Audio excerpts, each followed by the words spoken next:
자, 안녕하십니까? 오늘도 여러분의 인생에 뼈가 되고 살이 되는 지식을 처방해드리는 포근포근 보건소입니다.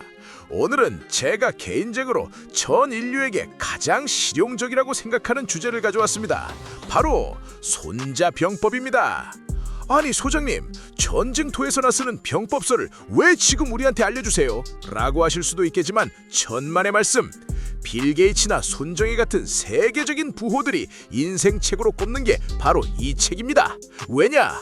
비즈니스도 직장 생활도 심지어 피곤한 인간관계도 결국은 전쟁이기 때문이죠. 누군가 나를 공격하고 험담하고 괴롭힐 때 어떻게 나를 보호하고 승리할 것인가? 그 모든 정답이 이 2500년 된 고전에 들어있습니다.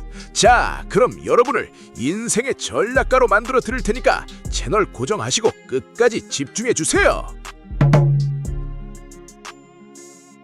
먼저 이 책을 쓴 손자, 본명 손무에 대해 알아볼 필요가 있습니다. 놀랍게도 그는 전쟁터를 누비던 백전노장 상태에서 이 책을 쓴 게 아닙니다. 농사짓던 청년 손무가 손자병법을 썼을 때가 겨우 20대였습니다. 당시 그는 오나라 깊은 산속에서 농사를 지으며 고대 전쟁사를 연구하던 평범한 농부였죠. 직접 싸워보지도 않고 머릿속으로 수만 번의 전쟁 시뮬레이션을 돌려 이 방대한 전략을 정리한 겁니다. 거의 일론 머스크급의 천재속이라 할 수 있죠. 신기하게도 기원전 500년경에는 인류의 스승들이 한꺼번에 쏟아져 나왔습니다. 공자, 소크라테스, 석가모니, 그리고 손자가 모두 동시대 인물입니다.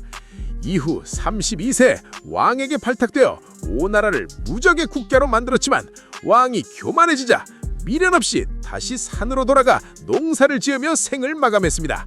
그가 남긴 6천자 남짓한 짧은 글은 2500년 동안 단 한 번도 업데이트가 필요 없는 완벽한 진리로 남았습니다. 우후, alright. 자, 여러분, 흔히 우리는 전쟁하면 백전백승을 떠올립니다. 하지만 손자는 단호하게 말합니다. 100번 싸워 100번 이기는 건 최선이 아니다. 지피지기 백전불태. 우리가 흔히 지피지기면 백전백승이라고 잘못 알고 있는 문구죠. 원문은 백전불태, 즉 100번 싸워도 위태롭지 않다입니다. 불태, 죽지 않는다, 지지 않는다는 뜻입니다. 왜 안 싸우는가? 전쟁은 이겨도 손해입니다. 내 군사도 죽고 돈도 들죠. 최고의 승리는 싸우지 않고 굴복시키는 것입니다. 절대적인 실용주의. 손자는 정의나 명분을 따지지 않습니다. 아주 냉정하고 리얼한 현실주의자죠. 상대가 나보다 10배 강하면 싸우지 마라. 상대가 나랑 비슷하면 적을 분산시켜라. 상대가 조금이라도 강해 보이면 도망가라. 나는 정의로우니까 하느님이 도와주시겠지. 이런 생각으로 덤비는 건 손자가 보기에 그냥 자살 행위입니다. 상대를 알고 나를 알려면 정보가 필수죠. 손자는 이를 위해 5종류의 간첩 스파이를 활용하라고 합니다. 첫 번째, 향간, 적국 마을 사람을 매수. 두 번째, 내간, 적국의 공무원을 보섭. 세 번째, 반간, 적의 스파이를 역이용. 네 번째, 사간, 거짓 정보를 퍼뜨리고 죽을 각오로 적진에 가는 자. 다섯 번째, 생간, 적진에 갔다가 살아 돌아와 정보를 보고하는 자. 가장 중요한 건 바로 짠짜자잔 반간입니다. 적의 정보를 캐내는 것도 중요하지만 우리 정보가 새 나가지 않게 속이는 게 전쟁의 시작입니다. 병자 귀도야자, 즉 전쟁은 속임수라는 거죠.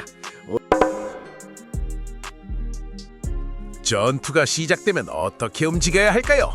일본 무장들도 환장했던 그 전술, 풍, 림, 화, 산입니다. 사실은 레가 더부터 6가지입니다. 풍, 공격할 때는 바람처럼 빠르게. 림, 대기할 때는 숲처럼 고요하게. 화, 몰아칠 때는 불처럼 모든 것을 태우듯. 산, 방어할 때는 산처럼 요지부동으로. 숨을 때는 어둠처럼 정체를 알 수 없게. 뇌, 움직일 때는 천둥처럼 강렬하게. 이 모든 것의 핵심은 속도전입니다. 전쟁이 길어지면 양쪽 다 망합니다. 인간관계도 마찬가지죠. 갈등이 길어지면 마음만 피폐해집니다. 끝낼 때 확실히 짧게 끝내야 합니다. 전쟁에 이기고 있다면 가장 조심해야 할 것이 무엇일까요? 바로 궁지에 몰린 적입니다. 궁금을 팍! 막다른 골목에 몰린 도둑은 쫓지 마라! 죽기 살기로 덤비는 적에게 우리 군사도 큰 피해를 입을 수 있기 때문입니다. 상대에게 퇴로를 열어줘야 그들이 도망가거나 항복을 선택하고 우리는 피해 없이 승리할 수 있습니다. 인간관계에서도 상대를 완전히 밟아버리려고 하면 안 됩니다. 적당히 체면을 살려줘야 뒤칼이 없습니다. 자, 이제 19세기의 서양에서는 클라우세비치의 전쟁론이 유행했습니다. 전쟁론, 공격이 최선의 방어다, 무조건 들이받아라, 나폴레옹 스타일이죠. 하지만 손자병법은 방어가 최선의 공격이다, 안 싸우는 게 제일이다. 제1, 2차 세계대전은 서양의 전쟁론 사고방식이 충돌해서 일어난 대참사였습니다. 반면 지난 70년 동안 세계대전이 일어나지 않은 건 지도자들이 안 싸우는 게 남는 거다라는 손자의 지혜를 배웠기 때문일지도 모릅니다. 여러분, 오늘 배운 손자병법을 딱 3줄로 요약해드릴게요. 지피지기, 나를 먼저 알고 상대를 파악해서 절대 죽지 않는 상태를 먼저 만드세요.